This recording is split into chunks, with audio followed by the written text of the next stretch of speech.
بسم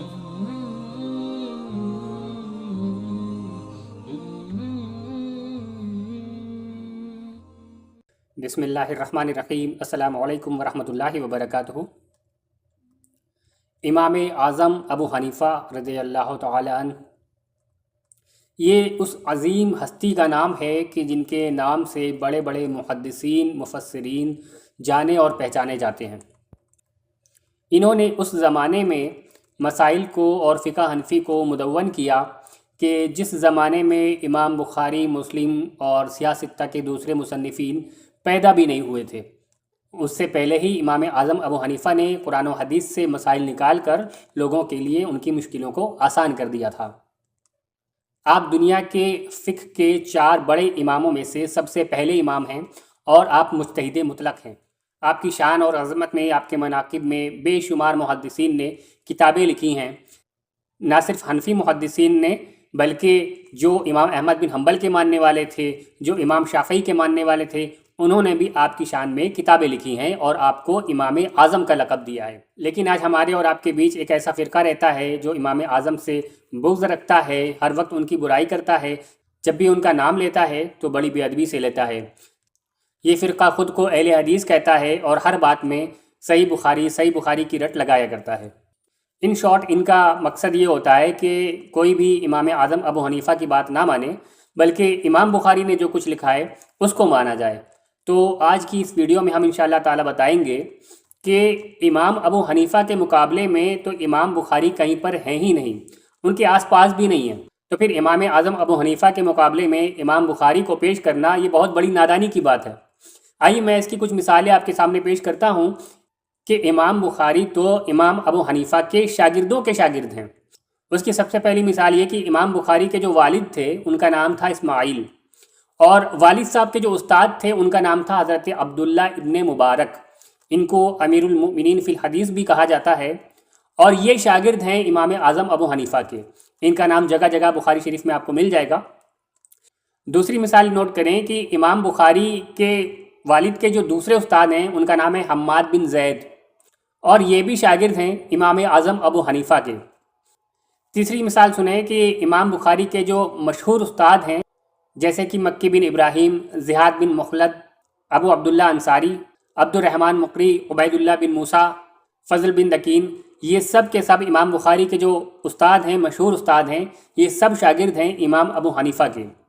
چوتھی مثال سنیں کہ امام بخاری کے استاد ہیں امام احمد بن حنبل، یہ فقہ کے چوتھے امام بھی ہیں اور امام بخاری کے استاد بھی ہیں، اور امام ابو داؤد کے بھی استاد ہیں، امام مسلم کے بھی استاد ہیں، امام احمد بن حنبل۔ اور امام احمد بن حنبل شاگرد ہیں امام ابو یوسف کے، اور امام ابو یوسف شاگرد ہیں امام اعظم ابو حنیفہ کے۔ پانچویں مثال سنیں اسی طرق سے، امام احمد بن حنبل کے طرق سے۔ امام بخاری کے استاد امام احمد بن حنبل، اور ان کے استاد امام شافعی، اور ان کے استاد امام محمد بن حسن شیبانی، اور ان کے استاد کا نام ہے امام اعظم ابو حنیفہ رضی اللہ تعالی عنہ۔ تو ان مثالوں سے آپ نے سمجھ لیا ہوگا کہ امام بخاری تو امام ابو حنیفہ کے شاگردوں کے شاگرد ہیں، ان کو تو کبھی بھی امام اعظم کے مقابلے میں پیش کیا ہی نہیں جا سکتا۔ امام بخاری امام اعظم کے آس پاس بھی کہیں پر نہیں ہیں۔ اب کچھ علمی باتیں اور مثالیں بھی آپ کے سامنے پیش کرتا ہوں۔ امام بخاری کے پاس جو حدیث کا کلیکشن ہے اس میں ان کی جو سب سے خاص حدیثوں کی روایات ہیں انہیں ثلاثیات کہا جاتا ہے، ثلاثیات امام بخاری۔ یہ اس طرح کی خاص روایات ہیں کہ اس میں نبی کریم صلی اللہ تعالیٰ علیہ وسلم اور مصنف یعنی کہ امام بخاری کے درمیان میں صرف 3 راوی آتے ہیں۔ تو اس طرح کی روایات امام بخاری کے پاس کل 22 ہیں، 22، اور یہ امام بخاری کے لیے بہت فخر کی بات ہے کہ انہیں ثلاثیات حاصل ہیں، یعنی کہ نبی کریم صلی اللہ تعالیٰ علیہ وسلم سے اتنی قریب سے حدیثیں لینے کا شرف بھی انہیں ملا ہے کہ حضور صلی اللہ علیہ وسلم اور امام بخاری کے درمیان صرف 3 راوی ہیں۔ تو یہ جو 22 روایتیں ہیں امام بخاری کے پاس جنہیں ان کی ثلاثیات کہا جاتا ہے، اس وجہ سے بھی امام بخاری کو بہت خاص مانا جاتا ہے۔ مگر یہ جو 22 روایتیں امام بخاری کو ملی ہیں، ان میں سے 21 روایتیں امام بخاری کو امام اعظم ابو حنیفہ کے شاگردوں سے ملی ہیں۔ آئیے ان کی بھی ڈیٹیلز میں آپ کو دے دیتا ہوں۔ امام بخاری کے استاد کا نام ہے مکی بن ابراہیم۔ امام بخاری کی 22 میں سے 11 روایتیں وہ ہیں جو انہیں مکی بن ابراہیم سے ملی ہیں، اور یہ شاگرد ہیں امام اعظم ابو حنیفہ کے۔ پھر 6 روایتیں امام بخاری کو ملی ہیں ابو عاصم ضحاک نامی راوی سے، اور یہ بھی شاگرد ہیں امام اعظم ابو حنیفہ کے۔ تو 11 اور 6 17 ہو گئے۔ پھر 3 روایتیں امام بخاری کو ملی ہیں محمد بن عبداللہ انصاری سے، اور یہ بھی امام اعظم ابو حنیفہ کے شاگرد ہیں، اور ایک روایت حسام بن خالد سے ملی ہے۔ تو یہ سب کے سب جو امام بخاری کے شیوخ ہیں، یہ سب میرے امام اعظم ابو حنیفہ کے شاگرد ہیں، اور انہی کے ذریعے سے امام بخاری کو وہ خاص روایات ملی ہیں جنہیں ثلاثیات امام بخاری کہا جاتا ہے، جن میں حضور صلی اللہ تعالیٰ علیہ وسلم اور مصنف کے درمیان میں صرف 3 راوی آتے ہیں۔ تو امام بخاری کے پاس اس طرح کی کل 22 روایتیں موجود ہیں، اور ان 22 میں سے 21 روایتیں امام اعظم ابو حنیفہ کے شاگردوں کے ذریعے سے امام بخاری کو ملی ہیں۔ تو امام بخاری کے پاس یہ جو خاصیت ہے نا، یہ بھی امام اعظم ابو حنیفہ کے شاگردوں کی وجہ سے ہے۔ اب یہ تو بات ہو گئی امام بخاری کی کہ ان کے پاس 22 ایسی روایتیں ہیں جو کہ ثلاثیات کہلاتی ہیں، یعنی کہ حضور صلی اللہ علیہ وسلم اور امام بخاری کے درمیان صرف 3 راوی آتے ہیں۔ لیکن آپ کو بتاؤں کہ امام اعظم ابو حنیفہ کے پاس ایسی روایتیں ہیں کہ جن کی مثال کسی اور کے پاس موجود نہیں ہے، اور وہ کیا ہے؟ وہ ہے حدیث وحدان، یعنی کہ مصنف اور نبی کریم صلی اللہ علیہ وسلم کے درمیان صرف ایک راوی، اور وہ صحابی رسول۔ تو امام اعظم ابو حنیفہ کے پاس ایسی بھی حدیثوں کی روایتیں ہیں کہ جن میں امام ابو حنیفہ اور نبی کریم صلی اللہ علیہ وسلم کے درمیان صرف ایک راوی ہے، اور وہ ہے صحابی رسول۔ تو امام اعظم ابو حنیفہ نے ڈائریکٹلی صحابی رسول سے بھی روایتیں حاصل کی ہیں، اور یہ ایسا شرف ہے کہ یہ کسی اور کے پاس ہے ہی نہیں۔ اب یہاں پر آئیے میں اس کی کچھ دلیلیں اور کچھ مثالیں آپ کے سامنے پیش کر دیتا ہوں۔ حالانکہ اس طرح کی بہت ساری روایتیں موجود ہیں، لیکن سب تو نہیں دکھایا جا سکتا، اس لیے کچھ مثالیں میں آپ کے سامنے پیش کر دیتا ہوں حدیث وحدان کی، کہ جس میں امام ابو حنیفہ اور نبی کریم صلی اللہ علیہ وسلم کے درمیان صرف ایک ہی راوی صحابی رسول موجود ہیں۔ امام خوارزمی اپنی کتاب جامع المسانید جلد نمبر 1 صفحہ نمبر 83 پر حدیث نقل کرتے ہیں۔ امام ابو حنیفہ روایت کرتے ہیں کہ میں نے حضرت انس بن مالک رضی اللہ تعالیٰ عنہ سے سنا کہ وہ کہتے ہیں کہ نبی کریم صلی اللہ تعالیٰ علیہ وسلم کو میں نے فرماتے ہوئے سنا کہ علم حاصل کرنا ہر مومن مرد و عورت پہ فرض ہے۔ تو دیکھیں یہاں پر امام ابو حنیفہ نے جو روایت لی ہے وہ کس سے لی ہے؟ صحابی رسول حضرت انس بن مالک سے، اور انہوں نے روایت لی ہے نبی کریم صلی اللہ علیہ وسلم سے۔ اس کی دوسری مثال سنیں۔ امام خوارزمی اسی کتاب میں صفحہ نمبر 85 پر حدیث نقل کرتے ہیں۔ حضرت ابو حنیفہ سے روایت ہے کہ میں نے حضرت انس بن مالک رضی اللہ عنہ سے سنا، انہوں نے نبی کریم صلی اللہ علیہ وسلم سے سنا کہ آپ صلی اللہ علیہ وسلم نے فرمایا، نیکی کی طرف رہنمائی کرنے والا اجر اور ثواب کے معاملے میں نیکی کرنے والے کے برابر ہے۔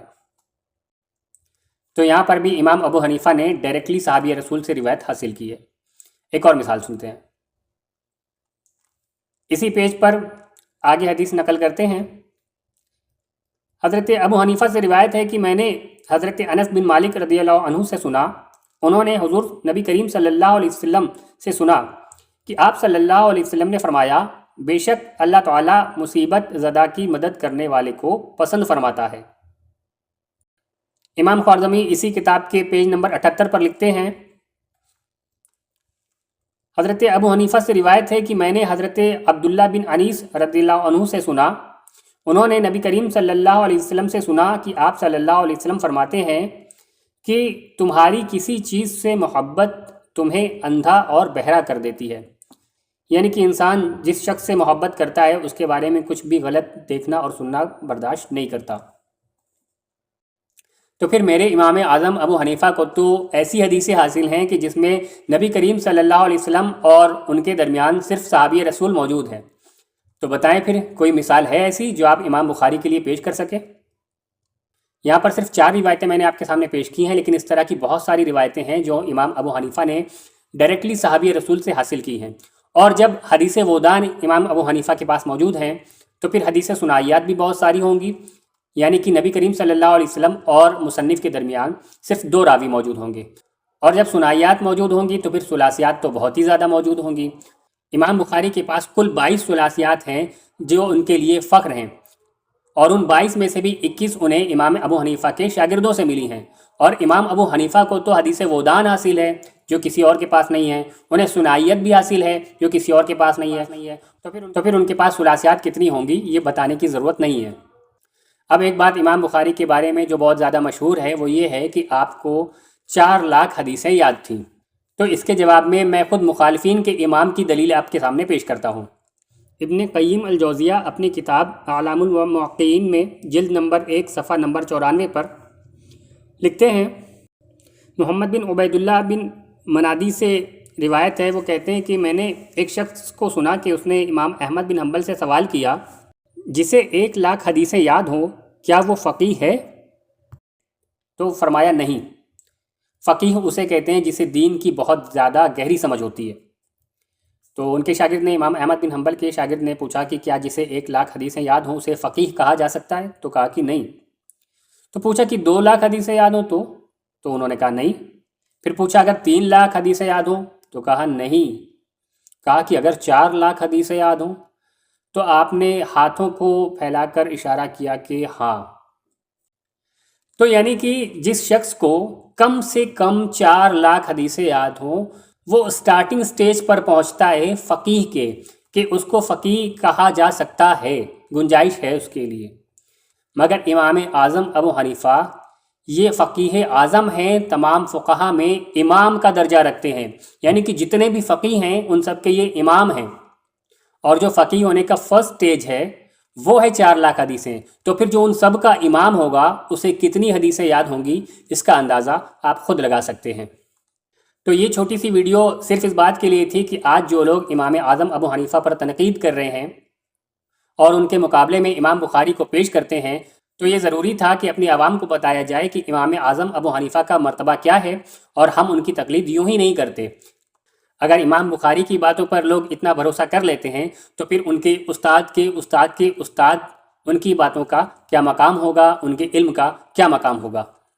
اور انشاءاللہ تعالیٰ میں بہت جلدی اس ٹاپک پر بھی ویڈیو بناؤں گا کہ آج یہ جو فرقہ ہے جو خود کو اہل حدیث کہتا ہے اور امام اعظم ابو حنیفہ پر تنقید کرتا ہے، خود ان کے مولویوں نے، ان کے اماموں نے امام ابو حنیفہ کی خوب تعریفیں کی ہیں۔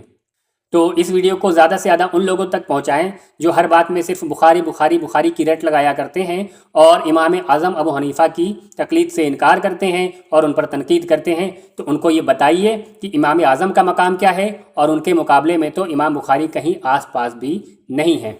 ویڈیو پسند آئی ہو تو اسے زیادہ سے زیادہ لائک کریں، چینل کو سبسکرائب کریں، اپنے دوست احباب کو شیئر کریں، ہو سکتا ہے آپ کے ذریعے کسی کی اصلاح ہو جائے۔ السلام علیکم ورحمۃ اللہ وبرکاتہ۔